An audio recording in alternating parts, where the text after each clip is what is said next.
नमस्कार, India voice देख रहे हैं। मैं हूं आपके साथ दीक्षा चौधरी। कुरुक्षेत्र से जहां विश्वविद्यालय के 33वें दीक्षांत समारोह में आज पूर्व राष्ट्रपति रामनाथ कोविंद, गुजरात के राज्यपाल आचार्य देवव्रत और हरियाणा के सीएम मनोहर लाल समेत कई गणमान्य उपस्थित रहे। इस दौरान पूर्व राष्ट्रपति रामनाथ कोविंद और प्रदेश के सीएम ने कुरुक्षेत्र विश्वविद्यालय में सम्मानित होने वाले सभी विद्यार्थियों और उनके अभिभावकों को बधाई दी। साथ ही इस अवसर पर मनोहर लाल को भी जापानी भाषा के लिए सर्टिफिकेट दिया गया। बता दें, मुख्यमंत्री मनोहर लाल ने पत्रकारों से बातचीत करते हुए कहा कि उनको अलग अलग भाषाएं सीखने की लग्न थी, जिसके चलते उन्होंने कुरुक्षेत्र विश्वविद्यालय से जापानी भाषा का कोर्स किया। उन्होंने कहा कि जापान से उद्योगपति, वैज्ञानिक और टूरिस्ट गण भी आते रहते हैं।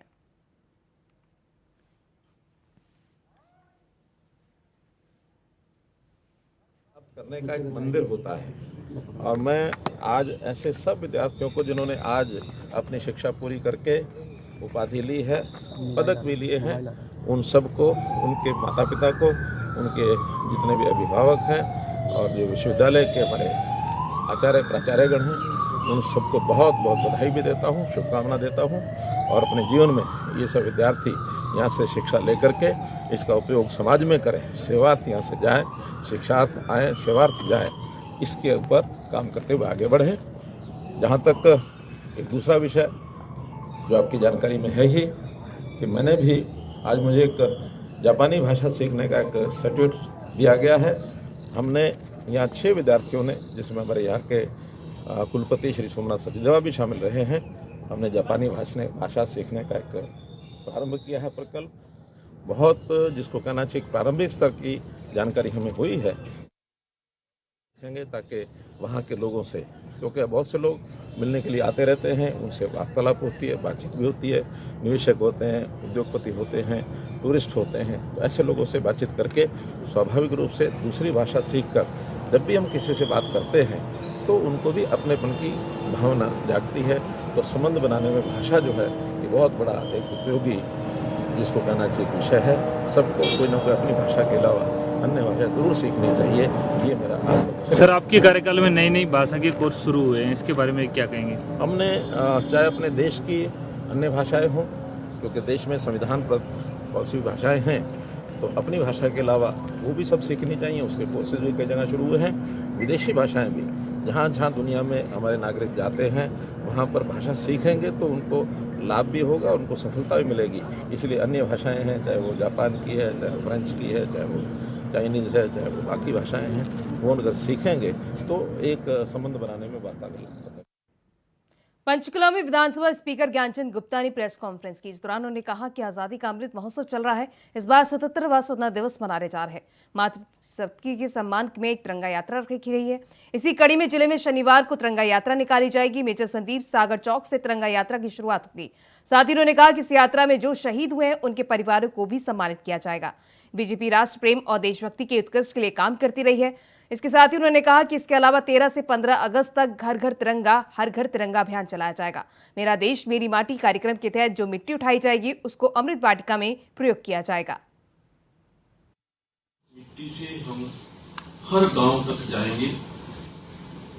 हर गांव के अंदर एक अमृत वाटिका ये बने, वहां इन शहीदों की मिट्टी से लेकर के हम कार्यक्रम करेंगे और ये यात्राएं पूरे देश के अंदर इस प्रकार। पूर्व राष्ट्रपति रामनाथ कोविंद हरियाणा के शक्तिपीठ मां भद्रकाली मंदिर पहुंचे, जहां हिमाचल प्रदेश के राज्यपाल शिव प्रताप शुक्ला और अन्य गणमान्य जनों ने साथ मिलकर मंदिर में पूजा अर्चना की। इस अवसर पर पीठाध्यक्ष पंडित सतपाल शर्मा ने शक्तिपीठ के पौराणिक और ऐतिहासिक महत्व से अवगत कराते हुए मंत्रोच्चार के साथ पूजा कराई। साथ ही पूर्व राष्ट्रपति को चांदी का मुकुट, माता की लाल शक्ति चुंदरी और पुष्प माला से आशीर्वाद दिया गया। पीठाध्यक्ष ने पूर्व राष्ट्रपति को घर में स्थापित करने के लिए मां भद्रकाली की अष्टभुजाधारी अष्टधातु की मूर्ति भी भेंट की। पूर्व राष्ट्रपति ने शक्तिपीठ में प्रदान किए गए चांदी के मुकुट को मां भगवती के चरणों में अर्पित कर दिया।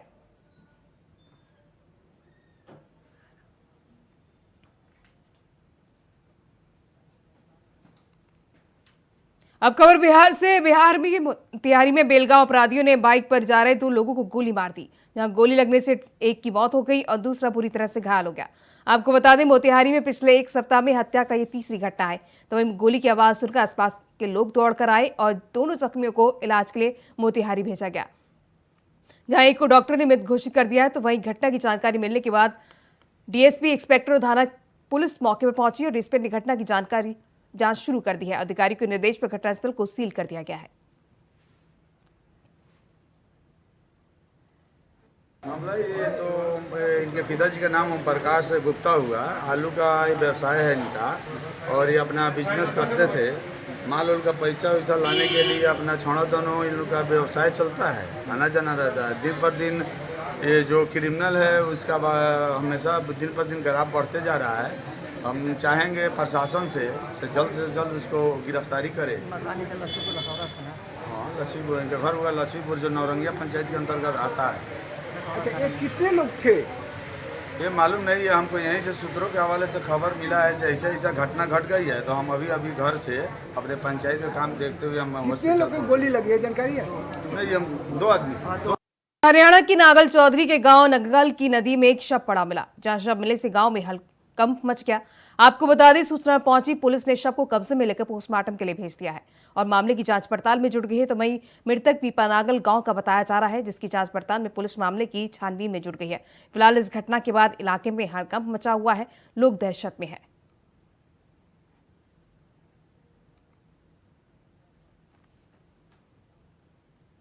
गुरुग्राम की सोना में 20 साल की छात्रा की संदिग्ध हालत में शव मिलने से हड़कंप मच गया।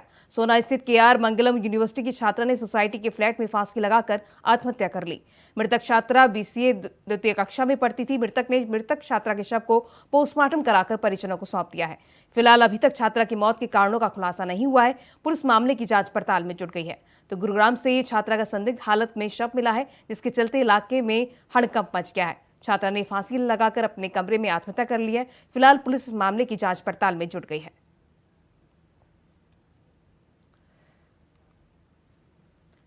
उधर नूंह में हुई हिंसा के बाद दक्षिण हरियाणा के औद्योगिक क्षेत्रों में श्रमिकों के पलायन के मुद्दे को कांग्रेस ने गंभीरता से लिया है। प्रदेश कांग्रेस नेता इस मुद्दे पर विधानसभा के मानसून सत्र के दौरान सरकार को सवालों के घेरे में खड़ा करेगी। कोरोना काल के बाद दक्षिण हरियाणा से प्रवासी मजदूरों का यह दूसरा बड़ा पलायन है। इसके चलते उद्योग जगत की चिंता भी बढ़ी है। प्रदेश कांग्रेस नेतृत्व में एसआईटी क्षेत्र के विधायक नीरज शर्मा ने प्रवासी मजदूरों के पलायन संबंधी का आंकड़ों का विस्तृत विवरण मांगा है। नीरज शर्मा इस मुद्दे को नूंह हिंसा के बाद उठा चुके हैं। शर्मा का कहना है कि गुरुग्राम, फरीदाबाद, नूंह, पलवल, रेवाड़ी और नानौल के औद्योगिक और व्यावसायिक क्षेत्र में प्रवासी श्रमिक अपने पैतृक गांव पलायन कर रहे हैं।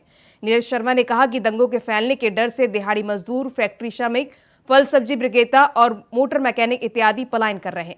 इससे न केवल कारोबार प्रभावित हो रहे हैं, बल्कि श्रमिकों के पलायन से प्रदेश की अर्थव्यवस्था का भी नुकसान हो रहा है। साथियों से, संगठनों से ऐसी आवाज़ आ रही है कि जो पिछले दिनों हमारा हरियाणा जला और ख़ास तौर से गुड़गांव तक इसकी लपट पहुंची। बहुत से प्रवासी साथी हरियाणा छोड़ के जा रहे हैं, डर के कारण, भय के कारण, दहशत के कारण। और मैं ऐसे मौके पर सरकार को एक ही बात कहना चाहूँगा, जल्द से जल्द लोगों के मन से ये भय और डर निकालें। आज तो सिर्फ प्रवासी पलायन कर रहे हैं, आने वाले वक्त में निवेश पे भी फर्क पड़ेगा। ये हमारे हरियाणा के लिए अच्छा नहीं है। और इस विषय में जो भी सारी चीज़ें हैं, पीछे मैंने प्रवासियों की बात अपनी कांग्रेस की मीटिंग में भी रखी, माननीय राहुल जी के आगे। और भी जो सारी चीज़ें हैं अपने शीर्ष नेतृत्व तक, प्रदेश नेतृत्व तक जरूर पहुँचाऊँगा। जय हिंद, जय भारत। पिछले दिनों हरियाणा के मेवात में हिंसा को लेकर ओबीसी कांग्रेस के राष्ट्रीय चेयरमैन और पूर्व मंत्री कैप्टन अजय यादव ने अपने राजनीतिक धुर विरोधी केंद्रीय मंत्री राव इंद्रजीत सिंह के जमकर सुर में सुर मिलाए। उन्होंने राव इंद्रजीत के बयान को न केवल 100% सही बताया, बल्कि कहा कि राव ने मेवात हिंसा पर कुछ भी गलत नहीं कहा।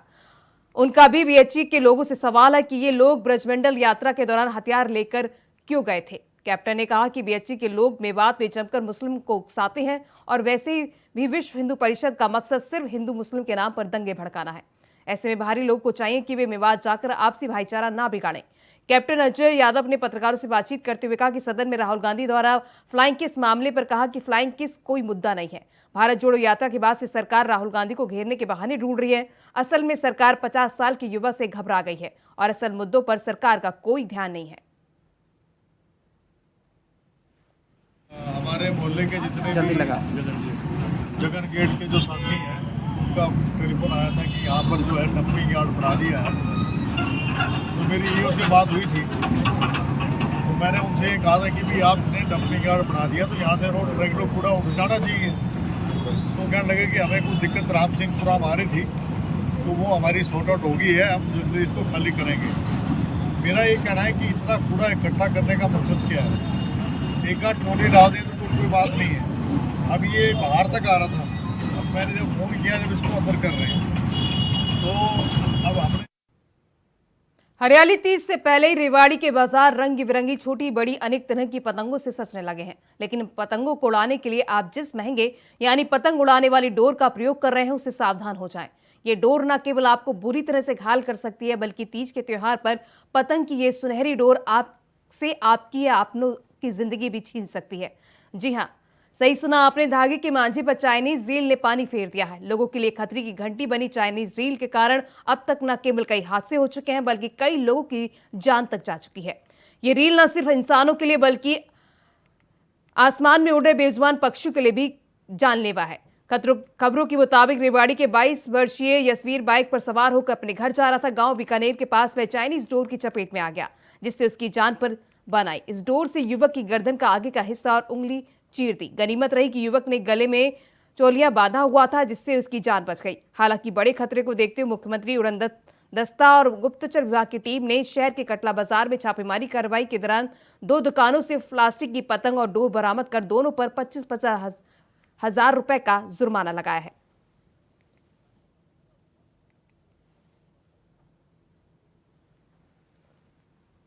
रेवाड़ी की टीम के द्वारा कल चाइनीज़ मांझा की एक गुप्त सूचना के ऊपर कार्रवाई करते हुए रेवाड़ी में कटला बाजार में 2 अलग अलग दुकानों पे जब वो चाइनीज़ मांझा बरामद हुआ तो स्थानीय नगर निगम के माध्यम से 25-25 हज़ार रुपये जुर्माना उन दोनों पे लगाया गया है। जैसा कि आप सबको पता ही है, चाइनीज़ मांझा कई बार बहुत घातक दुर्घटना का कारण बन जाता है, तो इसमें सभी सावधानी रखें। और साथ में ऐसी इन्फॉर्मेशन अगर सीएम फ्लाइंग को मिलती है कहीं से भी तो निश्चित रूप से कार्रवाई की जाए। उधर अंबाला में आफत बनकर बरसी बारिश का कहर टांगरी नदी के आसपास बसे इलाकों में देखने को मिला, जहां एक बार फिर से ये इलाके जलमग्न हो गए हैं। आपको बता दें, टांगरी नदी का पानी एक बार फिर लोगों के घरों में घुस गया है। आसपास के इलाकों में पानी घुसने की वजह से स्कूलों की छुट्टी कर दी गई है, तो वहीं दूसरी तरफ लोग अपने घरों से बेघर हो गए हैं। तो वहीं आसपास के निवासियों ने बातचीत के दौरान अपना दुख बयां करते हुए कहा कि यह आफत थमने का नाम नहीं ले रही है। हमें फिर से भारी नुकसान होगा, जो बचा कुचा सामान था वह भी खराब हो गया है। तो अंबाला में आफत बनकर बरसी है बारिश। टांगरी नदी के इलाकों में बारिश का कहर देखने को मिला, जिसके चलते लोगों के घरों में पानी घुस गया है। जलभराव से कई स्कूलों को बंद कर दिया गया है।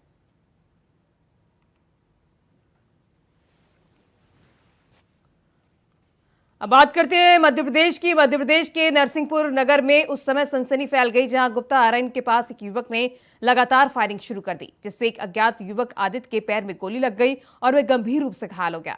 आपको बता दें, आदित्य ने बताया कि वह हाउसिंग बोर्ड गुप्ता आयरन के पास खड़ा हुआ था। उसी समय खमरिया के रहने वाले नीरज मेहरा ने उस पर फायरिंग कर दी, जिसके चलते उसके पैर में गोली लग गई और वहीं गोलियों की आवाज सुनते ही मोहल्ले के लोग बाहर निकल आए। तब तक आरोपी मौके से फरार हो गया। वहीं एसपी और कोतवाली थाना पुलिस मौके पर पहुंची और घटना का मुआयना किया। फिलहाल घायल आदित्य को प्राथमिक इलाज के लिए जबलपुर मेडिकल रेफर कर दिया गया है। पुलिस इस मामले की जांच पड़ताल में जुट गई है।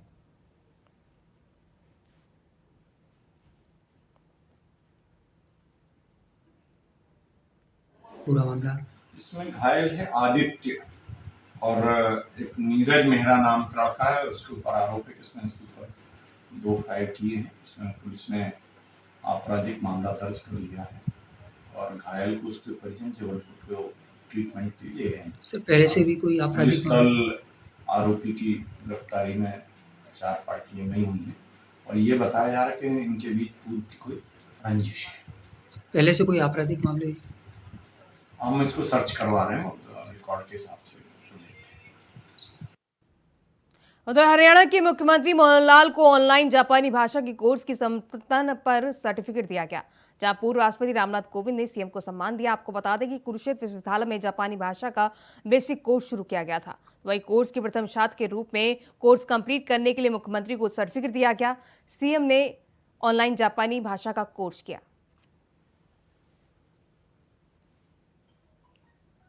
एक शौक जब हमको हुआ तो हमने कुछ साथियों ने मिलकर के इस जापानी की शुरुआत की थी। अब एक छोटा जापानी का मेरा भाषण।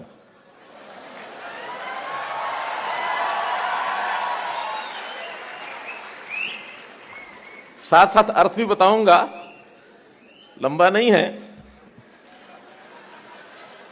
सोन के शुरू सुहेन काक्का अर्थात आदरणीय मुख्य अतिथि महोदय, सोनो होकोनो रेहिन्नो मिनीसामा अन्य अतिथिगण।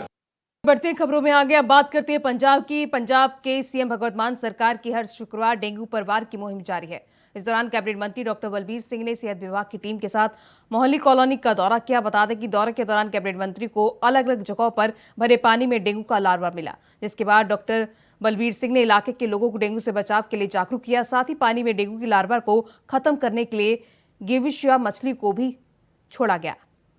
तो पंजाब में हर शुक्रवार डेंगू पर वार की मुहिम जारी है। कैबिनेट मंत्री ने इस दौरान सेहत विभाग के साथ कॉलोनियों का दौरा किया। हरियाणा के कुरुक्षेत्र में मुख्यमंत्री मनोहर लाल उमरी गांव पहुंचे। इस दौरान उन्होंने लोगों से मुलाकात की। आपको बता दें, इस दौरान उन्होंने गांव के मंदिर में पूजा अर्चना कर जनसंवाद कार्यक्रम की शुरुआत की। बता दें, सीएम मनोहर लाल ने खुला दरबार लगाकर आम जनता से संवाद किया। आपको बता दें, उमरी गांव पहुंचे सीएम मनोहर लाल। इस दौरान गांव के मंदिर में उन्होंने पूजा अर्चना की, जिसके बाद उन्होंने जनसंवाद कार्यक्रम भी किया और खुले दरबार में आम जनता से उनकी समस्याएं भी सुनी।